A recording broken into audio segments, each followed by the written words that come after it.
আসসালামু আলাইকুম প্রিয় ভিউয়ার্স।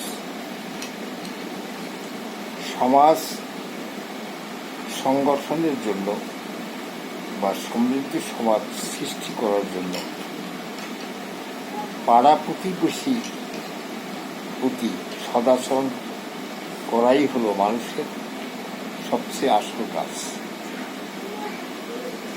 আগেকার দিনে আমরা দেখেছি মানুষের অর্থনৈতিক অবস্থা সেরকম ভালো ছিল না, কিন্তু মায়া মমতা দয়া দাক্ষিণ্য এটা সবসময় ছিল।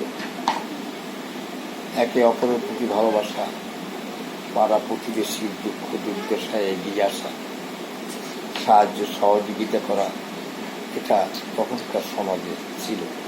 এখন মানুষের অনেক উন্নতি হলেও, অর্থনৈতিক উন্নতি হলেও, বিভিন্ন দিক থেকে অনেক উন্নতি হয়েছে বটে, কিন্তু এই মায়া মমতা দয়া দাক্ষিণ্য যেমন দিন দিন কমে যাচ্ছে।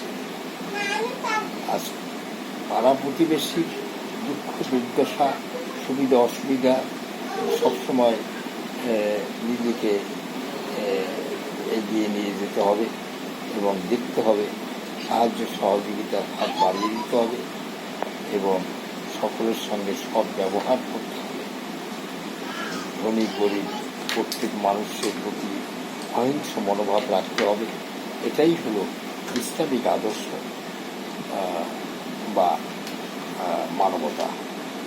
আমরা এই মানবতাকে সঠিক রাখতে হলে সকলের প্রতি সুন্দর ব্যবহার আচরণ করতে পারলে সমাজ সংগঠিত হবে, সমাজে কোনো রকম দুর্নীতি, হানাহানি, সংঘাত এসব অনেকাংশে বন্ধ হবে। তাই আসুন সবাই সেই মায়ার বন্ধনে আত্মীয় স্বজন পাড়া প্রতিবেশীকে আবদ্ধ করে আমরা সুন্দর সুখী সমৃদ্ধ সমাজ গড়ে তুলি। ধন্যবাদ। সবাই সুস্থ থাকুন, ভালো থাকুন।